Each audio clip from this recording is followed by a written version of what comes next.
JUI کے تحت ملک گیر مظاہرے، توہین قرآن، اعلان جنگ، اسلامی دنیا سخت رد عمل دے۔ مولانا فضل الرحمان PDM اور جمعیت علماء اسلام کے سربراہ مولانا فضل الرحمان نے کہا ہے کہ قرآن، ناموس رسالت اور عقیدہ ختم نبوت ہماری ریڈ لائن ہے۔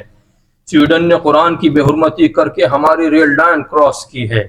مسلمان قرآن کی حفاظت کرنا جانتے ہیں، خون کا نذرانہ دے کر قرآن کی حفاظت کریں گے۔ پاکستان سمیت اسلامی دنیا سویڈن سے سفیر واپس بلوائے۔ اسرائیل کو پاکستان کے معاملات میں مداخلت کی اجازت نہیں دیں گے۔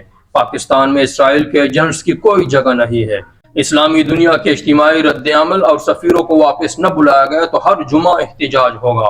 اتوار کو کراچی پریس کلب کے باہر حرمت قرآن مظاہرے سے خطاب کرتے ہوئے مولانا فضل الرحمان نے کہا کہ آج کا مظاہرہ پاکستان کی سرزمین سے بارش کا پہلا قطرہ ہے۔ آج کا اجتماع سویڈن میں قرآن کریم کی توہین پر دکھ اور غصے کا اظہار ہے۔ قرآن کریم کی توہین کسی صورت قابل برداشت نہیں۔ سویڈن، ڈنمارک اور پوری مغربی دنیا کو آگاہ کرتے ہیں، ناموس رسالت اور قرآن پر حملہ امت مسلمہ خود پر حملہ سمجھتے ہیں۔ مسلمان بھبر گئے تو زمین تنگ کر دیں گے اور تمہیں کہیں جینے کا موقع نہیں ملے گا۔ انہوں نے کہا کہ مسلمان وسیع النظر ہے۔ حضرت محمد صلی اللہ علیہ وسلم کی طرح حضرت عیسیٰ علیہ السلام اور حضرت موسیٰ علیہ السلام کو بھی سچا پیغمبر، انجیل اور تورات کو بھی الہامی کتاب سمجھتے ہیں۔ تمام آسمانی کتابوں کو عزت کی نگاہ سے دیکھتے ہیں۔ انہوں نے مغرب کو مخاطب کر کے کہا کہ یہ تم ہو جس نے انجیل تورات کا حلیہ بگاڑ دیا، تم اپنی کتابوں کی حفاظت نہ کر سکے۔ مسلمان قرآن کے ایک ایک حرف کی حفاظت کرنا جانتا ہے۔ انہوں نے کہا کہ عالم اسلام، اسلامی دنیا کے حکمرانوں اور ریاست پاکستان سے مطالبہ کرتا ہوں، تمام اسلامی دنیا، ہر ملک اپنا سفیر سویڈن سے احتجاجاً واپس بلائے۔ ان پر واضح ہو کہ اسلامی دنیا قرآن اور پیغمبر کی ختم نبوت کے لیے ایک جان ہے۔ OIC اس بات کا اعلان کرے، قرآن کا حق ہے ہمارے اوپر، پوری دنیا کو اس طرف بڑھنے سے روکنا ہوگا۔